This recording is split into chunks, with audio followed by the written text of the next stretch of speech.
Temanya banyak, bukan cuma light dan dark doang, tapi di sini ada light, Google Gray, Solaris Dark, Green, Choco X, Pitch Black, Material Ocean, Mizu.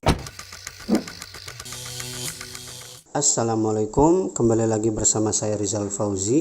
Oke teman-teman, ini adalah tampilan paling awal dari ROM Project Sakura. Project Sakura ini base-nya itu adalah Lineage ya, Lineage OS. Nah ini tampilannya seperti ini, dan dia ini menggunakan launcher OnePlus.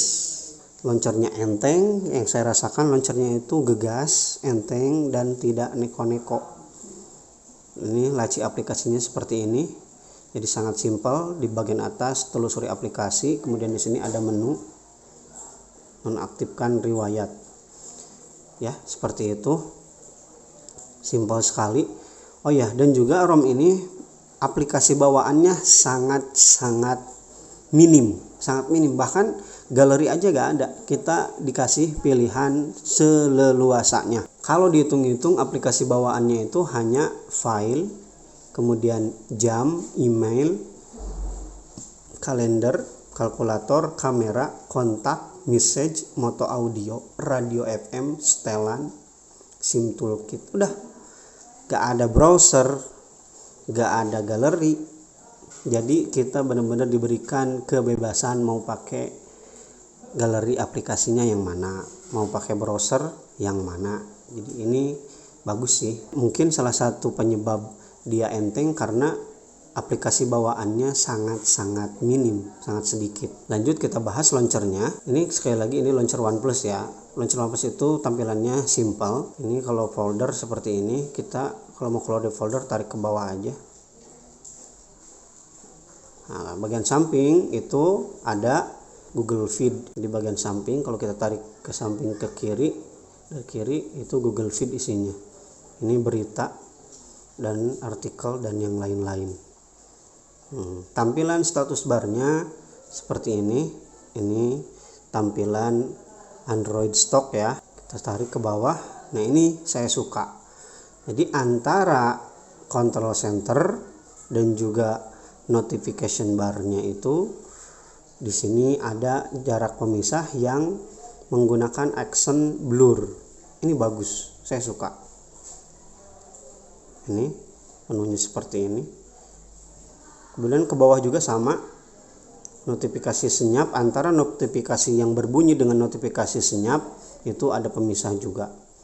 Dan ini saya suka, sekali lagi saya suka. Yang menarik juga dari ROM ini adalah customisasinya yang lumayan banyak. Di sini kalau kita lihat di menu setting ada Sakura configuration. Di sini adalah menu atau ya di sini folder settingan untuk kita otak-atik. Nah, kalau kita lihat tampilan setting di ROM Sakura ini, Project Sakura ini ada gap ya, ada jarak dari paling atas sampai ke menu yang pertama. Ini karena saya mengaktifkan tampilan setting One UI. Nah, itu salah satu fitur dari Sakura. Nah, di sini interface.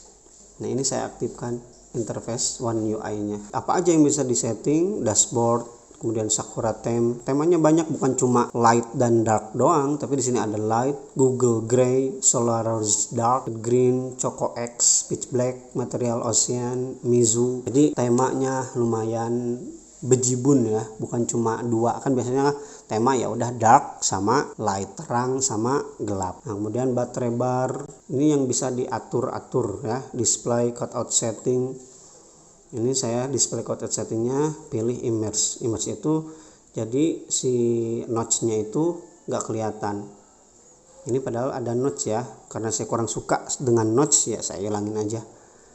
Yuk lanjut, animasinya juga bisa diatur-atur. Di sini banyak sekali animasinya.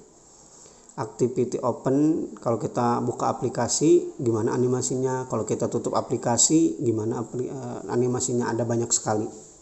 Nah, slide in bottom, slide in top, grow in center, banyak sekali. Pokoknya kalau kita bahas customisasi, ini salah satu ROM yang customisasinya lumayan kaya. quick setting juga bisa di otak-atik ya. Raw untuk port X-nya ada berapa. Nah, ini untuk ngatur ini kita bisa ngatur ada 5, ada 6, ada 3. Kalau kita tarik mau 4, mau 5, barisnya 1, 2, 3, 4. Ini kan 4 defaultnya. Kita bisa atur jadi 5 ataupun 6. Ke bawahnya juga sama. Kita mau berapa baris, mau 2 baris apa 3 baris, bisa di custom header image. Nah, ini juga bisa mengganti header ini. Nah, yang bagian header ini kita bisa ganti dengan foto. Kemudian yang lainnya adalah lock screen. Nah, di lock screen ini kita bisa status barnya bisa disembunyiin. Kalau di lock screen udah karena dikunci ya. Kalau yang punya rahasia ya bisa dinonaktifkan status bar di lock screen biar gak bisa dilihat.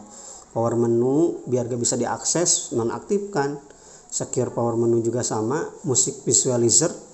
Nah, kalau kita aktifkan, kalau kita sedang nyetel musik berarti di lock screen akan ada visualizernya. Kemudian gesture, ini cuman 3 finger gesture, 3 jari untuk screenshot.